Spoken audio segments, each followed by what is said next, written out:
আইসি প্রায় 6 লক্ষ টাকা খরচ হয়েছে বাংলার। আইসা এখন পরিস্থিতি কি অন্যরকম, যেটা ভাই পাইছিলাম সেটা নাই। এখানে আইসা টোটালি সাপ্লাই বিষয় দেখা যাইতেছে, কোনো কাজ দিতে পারতেছে না, তারা অবৈধ হয়ে দেশান্তরে ঘুরতেছে। কারণ অনেক সমস্যা হয়ে দাঁড়াবে, লেন ফেন করে আইসি প্রতিটা মানুষ এখানে বিদেশে আইসা আজকে আমরা অনেক বিপদে পড়তেছি। এই জন্য অনেকেই এখানে মৃত্যুবরণ করতেছে টেনশনে।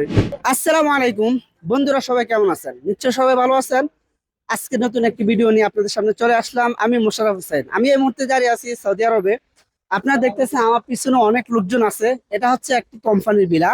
তো কোম্পানির বিলাতে প্রতিনিয়ত নতুন নতুন লোক আসে। তো আমার পিছনে অনেক নতুন বাইরা দেশ থেকে আসছে অল্প কিছুদিন আগে।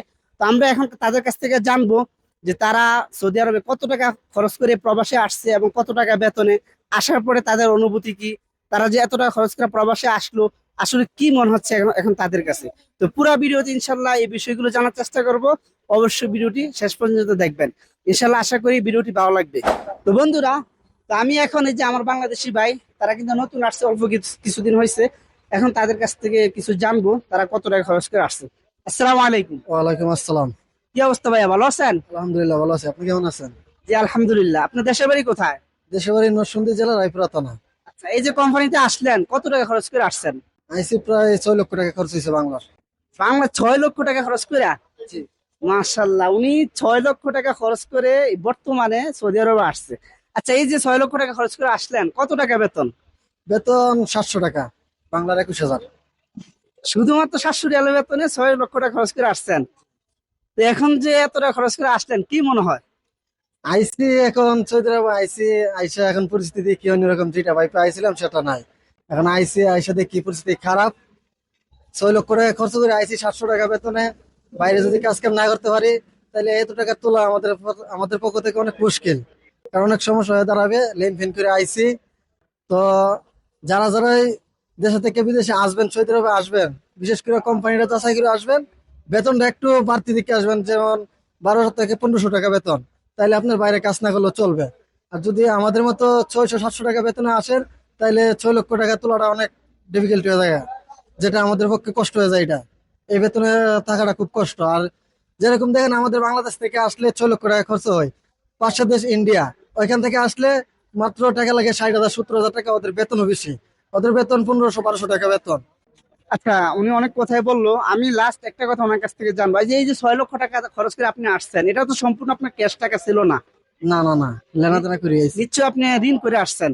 জি, লেন করে আইছি। আচ্ছা, এখন আরেকজনের কাছে আমরা শুনবো উনি কত টাকা খরচ করে আসছেন। আসসালামু আলাইকুম। ওয়ালাইকুম আসসালাম। আচ্ছা, আপনিও কি 6 লক্ষ টাকা খরচ করে আসছেন? হ্যাঁ, আমি 6 লক্ষ টাকা খরচ করে আসছি। ইভেন বাংলাদেশের প্রতিটা মানুষের কাছে একটা মেসেজ থাকবো যে আপনারা দালাল প্রতারণার থেকে বিরত থাকবেন। কারণ এখন বর্তমানে যে অবস্থা, সর্বোচ্চ দালালরা প্রতারণা করতেছে, মানুষের অনেক বিপদে ফেলেছে। কারণ সৌদিতে এখন যে বর্তমান অবস্থা, কোনো কোম্পানি ভিসা নেই, অথচ 3 মাসের একটা নাম্বার দিয়ে, আকামার নাম্বার দিয়ে ভিসা দিয়ে বাংলাদেশ থেকে পাঠাইতেছে কোম্পানি বলে। এখানে আইসা টোটালি সাপ্লাই ভিসা দেখা যাইতেছে, কোনো কাজ দিতে পারতেছে না, তারা অবৈধ হয়ে দেশান্তরে ঘুরতেছে। অথচ আমরা বাংলাদেশ থেকে 6 লক্ষ-5 লক্ষ টাকা ঋণ করে সবাই আমরা এখানে আসি ফ্যামিলির মুখে হাসি ফোটানোর জন্য। অথচ প্রতিটা মানুষ এখানে বিদেশে আইসা আজকে আমরা অনেক বিপদে পড়তেছি।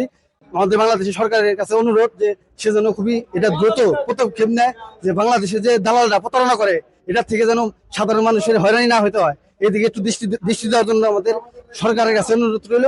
ইভেন আমাদের বাংলাদেশের প্রতিটা মানুষ বিদেশে আইসা এখন যে বর্তমান অবস্থা, তারা এত টাকা ঋণ করে আসার পরে তারা হয়তো বা দেখা যাইতেছে এই ঋণের চাপে বাংলাদেশেও যাইতে পারতেছে না, দেশেও কাজ করতে পারতেছে না। সেজন্য অনেকেই এখানে মৃত্যুবরণ করতেছে টেনশনে।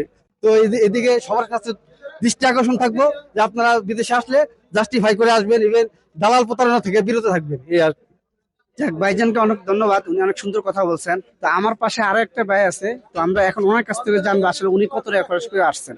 আসসালামু আলাইকুম। ওয়ালাইকুম সালাম। আপনি কত টাকা খরচ করে কোম্পানিতে আসলেন? আমি কোম্পানির মাধ্যমে আসি না, আমি ফ্রি বিষয়ে আসছি। কোম্পানির মধ্যে কাফেল হয়েছি, মানে 5 লাখ টাকা খরচ হয়েছে। বর্তমানে আমি দালাল আনছে 3 মাসের বিষাতে আমি কোম্পানির মধ্যে অস্থানস্থ হয়েছি। অস্থানস্থ হওয়ার পরে যে একটা কুইজা পাই না, যে কোম্পানির মাধ্যমে একজনের মাধ্যমে কাফেল হয়েছি। দালালে বাংলাদেশে বলে আনছে 1200-1300 টাকা স্যালারি দিবে টাকা, এই বুঝে আমরা আইছি। আইসা দিই পরিস্থিতি ভালো না, কোম্পানিরও ভিসা মিশা নাই, যে কাফেলা হইলাম, এই বুঝে এই কোম্পানি হইলাম আর কি। তো এখন কি মনে হইতেছে, সামনের দিনগুলো কি ভালো যাবে না আসলে সামনে কষ্ট আছে? একটা জিনিস কি, যারা নতুন প্রবাসে আসে বা 600 টাকা 700 টাকা স্যালারি দিতে, এটা কিছুই হয় না যদি বাইরে কাজ কাম না করতে পারে। এটা তো কোনো হয় না, বুঝেন না? এটা ওই যে থাকতে থাকি ইনশাল্লাহ, যারা কোম্পানির মধ্যে আছে ইনশাল্লাহ ধৈর্য ধরে থাকতে পারলে, যা বাইরে কাজ কাম করলে ইনশাল্লাহ কিছু করবো, এই যে চেষ্টা আছে বিদেশ ইনশাল্লাহ। তো বন্ধুরা, আপনারা আমার এই বাংলাদেশের তিনজনের কাছ থেকে শুনলেন, আসলে বর্তমানে সৌদি আরবে কোম্পানিগুলোতে বেতন খুবই কম। এখানে ওনাদের বেতন মাত্র 700 টাকা। এই 700 টাকার ভিতরে কিন্তু ওনাদের খানা খরচ প্লাস পকেট খরচ, মোবাইল খরচ কিন্তু চলে যায়। তার মানে 700 টাকা টিকানো সম্ভব না। ওনাদের একটা রাস্তা আছে, যদি ওনারা কোম্পানি ডিউটির পরে আদার্স অন্য কোনো কাজ করতে পারে, তাহলে হয়তোবা ওনারা দেশে কিছু টাকা দিতে পারবে। তা না হলে কোম্পানির যে বেতন, এই বেতনে কিন্তু দেশে 1 টাকাও দেওয়া সম্ভব না। তো জাস্ট আজকে ভিডিওতে মেসেজ এটাই, আপনাদেরকে এটাই বলবো, যারাই বর্তমানে সৌদি আরব বা সৌদি আরব না, আরব গালফ গুলাতে যে কোনো দেশে যাবেন, চিন্তা ভাবনা করে আসবেন কোম্পানি গুলাতে বেতন কেমন, ফেসিলিটি কেমন, আপনাকে যে কথা বলতেছে সেটা আপনি ঠিকভাবে পাবেন কিনা, সবকিছু যাচাই বাছাই করে তারপরে প্রবাসে আসবেন। তা না হলে এই যে 5 লক্ষ টাকা 6 লক্ষ টাকা করে খরচ করে প্রবাসে আসবেন, এই টাকাও কিন্তু আপনি উঠানো সম্ভব হবে না। তো যাক, ভিডিও অনেক লম্বা হয়ে যাইতেছে। এতক্ষণ ভিডিওর সাথে থাকার জন্য ধন্যবাদ। আশা করি ভিডিওটি ভালো লাগছে। আর ভিডিওটি ভালো লাগলে অবশ্যই লাইক কমেন্ট করার পাশাপাশি শেয়ার করে দিবেন। ইনশাল্লাহ দেখা হবে পরবর্তী অন্য কোনো ভিডিওতে। সেই পর্যন্ত সবাই ভালো থাকবেন। ওকে বন্ধুরা, আল্লাহ হাফেজ।